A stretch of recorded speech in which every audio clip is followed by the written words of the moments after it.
आज हम last video में हमने बात की थी किचन्स की डिज़ाइनिंग के बारे में और उसकी स्टेज के बारे में।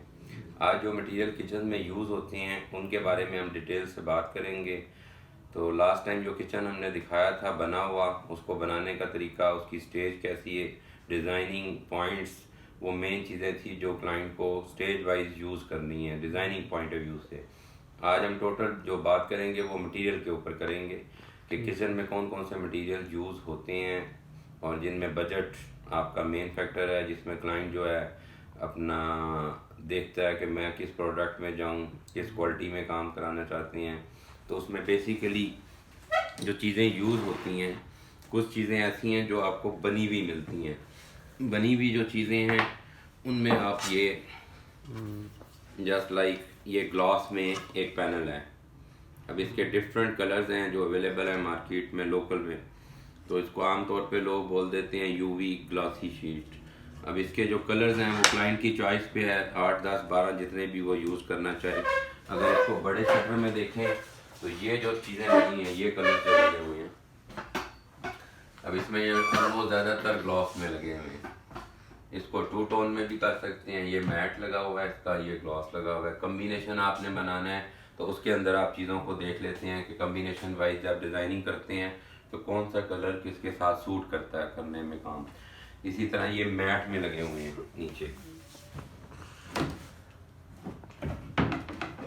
कि ये जब आप काम कर रहे हैं ये एक प्रोडक्ट है जो मैट में है। अब ये क्लाइंट की चॉइस पे है कि वो किस चीज़ को यूज़ करना चाहता है, मैट में करना चाहता है, ग्लॉस में करना चाहता है, फिनिश में। बाकी प्रोडक्ट जब इससे ऊपर की चीज़ें आप कहते हैं प्रोफाइल अच्छी चाहिए, चीज़ों की क्लास अच्छी चाहिए काम करने के अंदर, तो ये डिफरेंट प्रोडक्ट्स हैं। इनमें चाइनीज़ भी हैं, टर्किश भी हैं, मैट फिनिश भी हैं, ग्लॉस में भी हैं। अब ये कलर्स कुछ डबल साइड पे आती हैं, ये कंपनी बनी हुई चीज़ें देती है। इसमें अब एक अलग चीज़ यूज़ करते हैं, इसको कहते हैं लीपिंग। जस्ट लाइक ये इसके कलर्स हैं। अब जो आप शीट यूज़ कर रहे हैं फ्रंट शटर के अंदर, उसके साथ की लीपिंग आपको कंपनी प्रोवाइड करती है सेम बनी हुई। लेकिन जो लोकल प्रोडक्ट है पाकिस्तानी, इसमें आपको मैच करनी पड़ती है। मार्केट से अवेलेबल है, जो भी चीज़ आपको चाहिए हो उसमें मिल सकती है। ये अब कलर हैं इसमें, डार्क भी हैं, लाइट भी हैं, वन साइड भी हैं, ग्लॉसी में भी हैं। ये तमाम प्रोडक्ट जो लगी हुई हैं, ये किचन और वार्डरोब्स दो चीज़ों में इसको यूज़ कर सकते हैं। मीडिया वॉल्स में भी कर सकते हैं इसको। इसके बाद जो चीज़ आ जाती है उसे कहते हैं पीवीसी। आम तौर पे जो कॉन्सेप्ट पीवीसी का है, लोग समझते हैं शायद ये पीवीसी जिस तरह पीयू फोम बोर्ड एक शीट आती है इस टाइप का मटेरियल है। नहीं, ये जस्ट लाइक एक पेपर है, 0.35 इसकी थिकनेस आती है और मुख्तलिफ कलर्स हैं इसके अंदर भी। अब इसका जब आप कहते हैं पीवीसी क्या चीज़ है, कैसे लगेगा, कैसे बनेगा, उस चीज़ को जब आप देखेंगे तो वो ये चीज़ बनती है। इसके ऊपर अभी क्लैडिंग हो चुकी है जी, इसके ऊपर क्लैडिंग हो चुकी है। ये पेस्टिंग है। पेस्टिंग का एक प्रोसीजर है जो पाकिस्तान के अंदर काम कर रहे हैं लोग, उनके लिए। यानी कि जब आप इस चीज़ को देखते हैं, वन साइड आता है ये, बैक साइड इसकी लेमिनेशन है और इसको पेस्ट किया जाता है। चाहे ये इम्पोर्टेड क्लास में आप यूज़ करें, चाहे ये पाकिस्तान में अवेलेबल है, लेकिन जहाँ पे भी आपको बैक साइड इसकी वाइट नज़र आए और फ्रंट पे कोई कलर नज़र आए और लीपिंग की बजाय ये पेस्टिंग आपकी यहाँ इस साइड पे इसको पेस्ट किया गया मोड टर्न करके, तो ये आप समझ सकते हैं कि ये पीवीसी लगा हुआ है। ये वाटर प्रूफिंग के लिए ना, वाटर प्रूफ तो नहीं कह सकते, जो एक्चुअल लोगों का जो कंसेप्ट है या लोग समझते हैं पीवीसी बेसिकली एक लहदा प्रोडक्ट है। उसको अगर आप देखना चाहें तो ये एक चीज़ पड़ी हुई है, ये सॉलिड पीवीसी है। सॉलिड, इसको पानी में भी डाल सकते हैं, वाटर प्रूफ कह सकते हैं, लेकिन उसकी बेस आपकी एमडीएफ ही बनती है जिसके ऊपर आप पीवीसी को पेस्ट करते हैं पेपर को। ठीक। अब इसकी रेंज फर्क आ जाता है। जो किचन आपका इस क्लास के शटर्स के साथ 3 लाख में बन रहा है, वो जैसे ही आप कहते हैं मैंने बेहतर थोड़ा काम करना है, तो उसमें आप इस प्रोफाइल के अंदर जब आप काम कर रहे हैं तो ऑलमोस्ट इसमें फ़र्क आ जाता है। कोई आप कह सकते हैं 1 लाख का, इसमें 3 लाख की चीज़ बन रही है, इसमें 4 लाख के करीब चले जाती है। ठीक। अब थोड़ा सा फर्क और बेहतर चीज़ में जाना चाहें तो वो पीवीसी है। इसमें आपको क्या बेनिफिट है कि कलर्स अवेलेबल है। ये चीज़ जो आप लीपिंग इसको कहते हैं, ये 1 mm की प्रोडक्ट है थिकनेस में, ये जो आती है। तो इसकी बजाय ये पीवीसी में आपकी एजिंग वगैरह ख़त्म हो जाती है, ये नहीं लगानी पड़ती। ठीक सर। तो इसकी साइड्स के ऊपर जो आप कर्व बेंडिंग करते हैं वही मटेरियल उसकी साइड पे चला जाता है। इससे ऊपर अगर किसी क्लॉथ की बात करें तो उसमें फिर ये आ जाती है आपकी AGT, ये टर्किश प्रोफाइल की चीज़ें हैं। मटेरियल वाइज ये भी बेस्ड MDF ही कर रहा है। इसमें डिफरेंट कलर्स हैं, 100+ कलर्स हैं जो अवेलेबल है मार्केट ये भी में। पेस्टिंग होती है इसके ऊपर? ये बेसिकली शीट बनी हुई आती है, इसमें 8x4 की एक शीट आती है, एक 9x4 की आती है। इसके साथ एजिंग जो लगती है वो कंपनी देती है, 1 mm में भी आती है, 1 mm+ में भी आती है। बाकी वो लगाने का एक तरीका है, वो प्लांट पूरा होता है जिसके ऊपर ये चीज़ें लगती हैं। इसके अलावा इसकी कटिंग मशीन है जिससे आप काटते हैं, गुनिया करते हैं चीज़ों को, शटर्स को, और उसके बाद फिर ये शटर तैयार होते हैं। उससे ऊपर जो प्रोडक्ट है उसमें फिर आ जाती है क्लास आपकी हाई ग्लास की। कुछ लोग वो इस शेप में आ जाता है, ये अब इम्पोर्टेड हाई ग्लास है। Important high glass. जब आप इसको यूज़ करेंगे, अब ये पेंट है बेसिकली। इन 2 मटेरियल या 3 मटेरियल्स की बात करें, ये फार्मिका पेस्टिंग में आते हैं, ये आपका हाई ग्लास में आ जाता है। पेंट फिनिश इसमें भी डिफरेंट है, 16 mm में भी आता है, ये 18 mm में भी आता है और 22 mm में भी आता है। तो इसके कलर्स अवेलेबल हैं, ये सारे हाई ग्लास में लगे हुए हैं। ये पीवीसी का, ये सारे हाई ग्लास में आ रहे हैं। इसमें ये 3D में भी आते हैं, अगर कोई क्लाइंट इसको पसंद करता है, इस चीज़ को थोड़ा टेक्सचर में नज़र आए, तो ये क्लास है इसकी डिफरेंट शेप के अंदर काम। इसके अलावा ये मैट की प्रोडक्ट है, ये बेसिकली फार्मिका है, ये इटालियन है।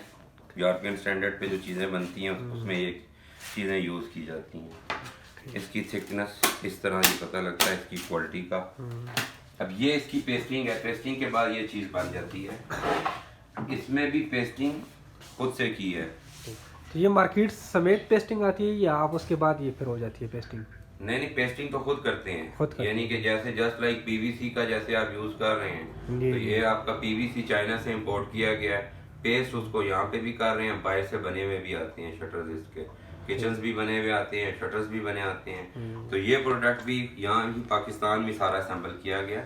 कंपनी ने जस्ट ये प्रोवाइड किए आपको फार्मिका, ठीक 8x4, 9x4, ये डिफरेंट साइज इसके आते हैं। थिकनेस इसकी आप कंसीडर कर सकते हैं, काफ़ी हार्ड है ये 1 mm के करीब बनता है थिकनेस इसका।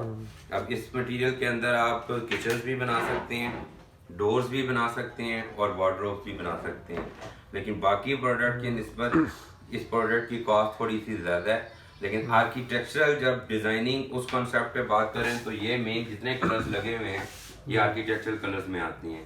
ठीक डिफरेंट लुक, इनको सॉलिड भी कहा जाता है, स्टोन फिनिश भी कहा जाता है। इसमें एक चीज़ सिर्फ मैं आपको दिखा देता हूँ, जस्ट लाइक ये डोर बनाए जाते हैं। अब ये उसी मटेरियल में ये डोर बना है, इसका ये कलर इसमें यूज किया गया है।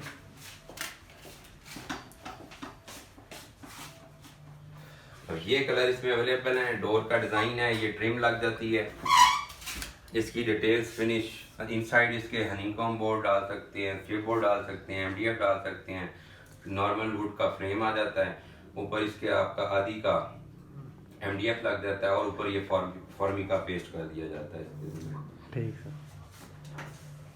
अब ये मेन जो चीज़ें थी किचन्स की, जिसमें आप कह सकते हैं शटर मटेरियल, वो चीज़ें क्लास तो और भी हैं, चीज़ें और भी हैं। ये एक कंपनी और है, इसमें ये अब सर ये शीट मार्केट से 8x4 की मिल जाती है? नहीं, शीटें सिर्फ आपको लोकल मिलती हैं। अच्छा, लोकल। बाकी सारी चीज़ें इंपोर्टेड क्लास की हैं। लोकल जो चीज़ आपको पाकिस्तान में मिलेगी वो टेक्सटाइल कंपनी की मिलेगी, पार्टेक्स की मिलेगी, इसके अलावा नूर की मिलेगी, या एक और पेशावर की कंपनी है आई थिंक ZRK, उसकी ये प्रोडक्ट है, वो लोकल है। इसमें भी यूज MDF ही किया गया है, बेस सब चीज़ों की MDF ही है, MDF जिसे आप सादा लसानी कहते हैं। जी। लेकिन उस पर जब पेस्टिंग आप कर लेते हैं, वन साइड लेमिनेशन आ जाता है, बैक साइड पे फ्रंट पे जो भी फार्मिका आपने यूज़ किया हुआ है उसकी थिकनेस और क्वालिटी वो मैटर करती है सब चीज़ों पे।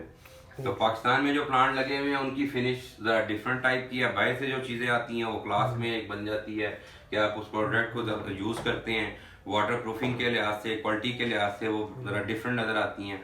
तो आर्किटेक्ट जब कोई थीम सेट करता है तो वो अपनी चीज़ों को इंटीरियर पॉइंट ऑफ व्यू से जब देखते हैं तो वो इस चीज़ को कंसीडर करते हैं कि एक अच्छी चीज़ लगे प्रोडक्ट वाइज और डिज़ाइनिंग फैक्टर में जाके डिफरेंट नज़र आए। जैसे बाय ब्रांडेड आप विलास वगैरह को डिज़ाइन कर रहे हैं तो उसके अंदर मेन थीम जो आपकी बनती है वो वुड ही है, उसी के साथ पूरे घर की थीम आप सेट करते हैं।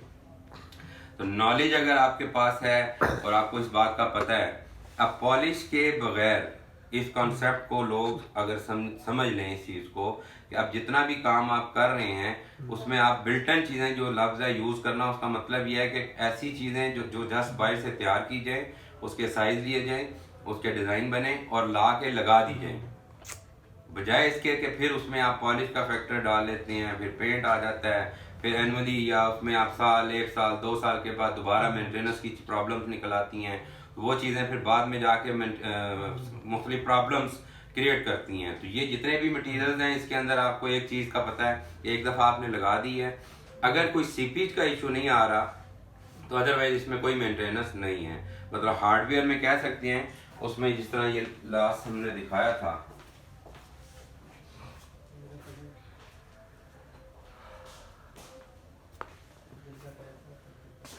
इसकी एक क्लास, ये जो चीज़ यूज़ कर रहे हैं इसमें अब आपकी एक क्लास ये हार्डवेयर की है, इसको कहते हैं सॉफ्ट क्लोजिंग ठीक सर। चैनल्स। इसमें लोकल भी आते हैं जो पाकिस्तान में अवेलेबल हैं, इंपोर्टेड क्लॉथ के भी हैं, लोकल भी हैं।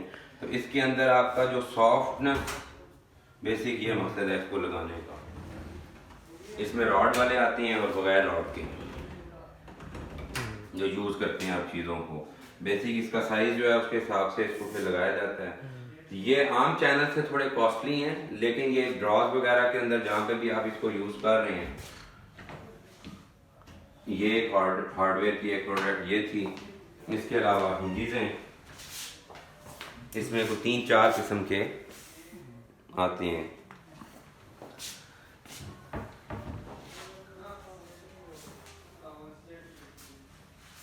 तो इसमें मेन चीज़ें यही हैं हार्डवेयर की जिससे आप यूज़ करते हैं। फिर ये हैंडलेस प्रोफाइल बताया था, अगर आपने हैंडल नहीं लगाना तो ये आ जाती है। नीचे इसमें प्लिंथ आ जाती है, सिल जब नहीं बनानी है आपने। बिल्कुल। इसके आगे आपकी ये प्रोफाइल लगी हुई है, इसमें आप PVC में टॉप पे ये कुरियान आ जाता है आपका। इसमें गैस वाला भी एक है। ये प्रोडक्ट जो है इसको आप डिफरेंट नेचर में फिर यूज करते हैं ना, ये अब लम फिटिंग है। तो जब क्लास में चीज़ों को यूज करते हैं ये क्लाइंट की चॉइस पे है। नॉर्मल किचन में ये चीज़ें आमतौर पे लोग नहीं यूज करते, लेकिन जब आप क्लास पे काम कर रहे हैं जिसमें आपकी बिल्टन चीज़ें आ रही हैं, डिश वॉशर आ रहा है, वॉशिंग मशीन वगैरह आ रही हैं, तो उन चीज़ों को जब आप यूज करते हैं तो उसके साथ फिर हार्डवेयर आपका मेन फैक्टर है। आपके हिंजेस जो हैं बहुत अच्छे होने चाहिए क्वालिटी में, चैनल्स बहुत अच्छे आने चाहिए आपके। इसके अलावा इसमें एंड पैनल्स आमतौर पे लगते हैं, मुख्तलिफ चीज़ें जो बनती हैं इसकी सरफेस को पैक करने के लिए साइड से एंड पैनल इसमें लगा दिए जाते हैं ताकि जो फ्रंट नज़र आ रहा है वही साइड नज़र आए। बाकी नॉर्मल जो बताया था लास्ट टाइम भी, ये डिटेल्स आपकी ये नॉर्मल किचन की है। इसमें अब वो कुछ डिजाइनिंग के अंदर है, वो क्लाइंट की चॉइस पे आ जाता है। अगर वो यूज कर रहे हैं उसके साथ चीजों को, वो जो क्लास बनती है उसमें एक वुड वर्क बनता है। मेन फैक्टर जो किचन में अगर आप क्वालिटी पे काम कर रहे हैं, मेन आपका पहला वुड वर्क आता है, उसके बाद हार्डवेयर आता है, उसके बाद फिर कुरियान आ जाता है। कुरियान के बाद फिर आपकी एक्सेसरीज आ जाती हैं, फिर अप्लाइंसेस आ जाती हैं। अप्लाइंसेस के अंदर फिर आप जो चीज़ें यूज़ करना चाहते हैं उसमें पाकिस्तानी प्रोडक्ट भी हैं, चाइनीज़ भी हैं, यूरोपियन स्टैंडर्ड्स की भी हैं। वो क्लाइंट की चॉइस पे है, एज पर बजट जिसको भी वो यूज़ करना चाहिए। उसमें हमारी तरफ से कोई रिकमेंडेड नहीं किया जाता, वो मार्केट ओपन है, उसमें क्लाइंट का बजट है, उसके मुताबिक वो चीज़ें खरीद सकता है। वो सेम साइज सबके एक जैसी ऑलमोस्ट होते हैं बने हुए तैयार जो चीज़ें बनती हैं उसके अंदर। बाकी शटर की कास्ट वगैरह वो जी कास्ट वगैरह उसकी शटर के जो शटर, अब वो जो चीज बताई थी, इस किचन को अगर कंसीडर हमने किया था 80 स्क्वायर फीट का लास्ट जी। टाइम, अब इसी में जब आप कहते हैं थोड़ा बेहतर काम करें, तो अगर ये चीज आप सेम बिल्कुल जैसे बनी हुई थी, ये 3 लाख से 4 लाख का बजट दिया गया था, अब आप इसमें पीवीसी में जाना चाहते हैं, इटालियन फॉर्मिका में जाना चाहते हैं, हाई ग्लॉस में जाना चाहते हैं, मेलामाइन प्रोडक्ट है उसमें जाना चाहते हैं, यूवी में तो ये लगा हुआ है जो लोकल प्रोडक्ट में था, तो फॉर्मिका में अच्छी क्वालिटी में काम करना चाहते हैं जिसमें अभी ये डोर्स वगैरह दिखाए गए थे, तो उसमें फिर बजट आपका निकलता है इन चीज़ों को देखते हुए, कंसीडर करते हुए कि आपने जो प्रोडक्ट यूज़ की है उसमें अब ये चीज़ भी एक मैटर करती है, ये फ्रंट आता है उसमें, ये एक एंड पैनल भी आता है। आमतौर पे क्लाइंट जो कंसीडर कर रहा होता है वो फ्रंट नहीं है, इसमें एंड पैनल आपके इस जगह पे भी लगते हैं, आपकी हुड की साइड पे भी आते हैं, राइट पे लेफ्ट पे, अब जहाँ पे भी आपका ये हाइट पे बॉक्स आएगा ये दोनों साइडें पैक करनी पड़ती हैं, तो ये सारे फैक्टर जब आप मेन चीज़ों में देखते हैं तो उसके बाद फिर कॉस्ट निकलती है कि ये एंड पैनल आपके कितने लग रहे हैं, फ्रंट शटर आपके साइज क्या निकल रहे हैं, उसके साथ उसकी कॉस्ट फिर निकलती है। उस कॉस्ट को जब निकालते हैं उसमें कैरिज है, लेबर है, आना जाना सब चीज़ें ऐड करके तो एक प्रॉपर एक पैकेज बन जाता है कि ये काम कितनी कॉस्ट में हम कर सकते हैं। और उसके साथ अगर ज़्यादा बड़ा काम है जिसमें वेस्टेज भी काउंट करनी है तो उसके लिए एक से ज़्यादा चीज़ें अगर बन रही हैं, 3 है 4 किचन है, वार्डरोब भी सेम मटीरियल में है, डोर्स भी उसमें आ रहे हैं, तो उसमें क्लाइंट का बेनिफिट ये बन जाता है कि उसमें एक आपकी गैरेज कंपनसेशन आ जाती है, उसमें काफ़ी कम आ जाता है, फिर लेबर ने काम करने के लिए अगर आना है तो इन चीज़ों में वेस्टेज भी काउंट करते हैं, ये जितनी भी प्रोडक्ट है ज़ाहिर है इसकी वेस्ट तो आपकी वर्कशॉप पे रह जाती है, तो आपने जो चीज़ लगा रहे हैं उसकी मेन जो बनना है स्ट्रक्चर उसके मुताबिक उसकी कॉस्ट आपने निकाली हुई है। इसमें अब क्लाइंट का बेनिफिट किन किन चीज़ों में आ जाता है, उसमें उनकी इलेक्ट्रिसिटी, ज़ाहिर साइट के ऊपर कई दफ़ा कमर्शियल चार्जेस हो रहा होता है तो वह वहीं पे साइट पे काम करते हैं, किसी किस्म की कोई वेस्टेज उसमें काउंट नहीं करते, तो जो चीज़ भी बनती है वो बन के आके बस लग जाती है। मेन इसमें सबसे बड़ा बेनिफिट, और टाइमली आप काम को आसानी से कर सकते हैं क्योंकि जो उस कंपनी भी काम कर रही है ज़ाहिर है उसकी इसकी बैकअप सर्विस है, 1 साल की 2 साल की वारंटी देते हैं काम करने के अंदर कि आप जो प्रोडक्ट भी यूज़ कर रहे हैं इसमें किसी किस्म की भी कोई प्रॉब्लम सीपीज के अलावा कि सीपीज का इशू अगर कहीं आ जाता है ज़ाहिर है उसमें कंपनी का तो कोई कसूर नहीं जो काम करके गई है, वो क्लाइंट की एक चीज़ है ज़ाहिर उसमें बनी है, दीवार में कोई प्रॉब्लम आ गई वो एक ज़्यादा चीज़ है, अदरवाइज जो भी काम किया उसमें कोई प्रॉब्लम आ जाती है तो 1 साल या 2 साल का बैकअप सर्विस लेटर क्लाइंट को दिया गया जाता है, बताया जाता है कि इस प्रोडक्ट को आप यूज़ कर रहे हैं, इसमें कोई प्रॉब्लम आ जाए तो टाइमली आपने बताना है काम करने, इसमें काम करते वक्त कोई प्रॉब्लम अगर आप फेस करते हैं। बाकी अप्लाइंसेज हैं, इसकी मुख्तलिफ कंपनीज हैं, फोटाइल है यहाँ पे, रुबैम है, लोकल में जुंडा एक कंपनी है, बाकी ये गुजरांवाला की प्रोडक्ट्स भी हैं, ये सारी चीज़ें फिर आपकी बजट पे है, क्लाइंट किस बजट पे काम करना चाह रहा है बेसिकली। तो इसमें अब जो आज का मेन जो फोकस था वो मटेरियल के ऊपर था कि मटेरियल पाकिस्तान में कौन कौन से अवेलेबल है।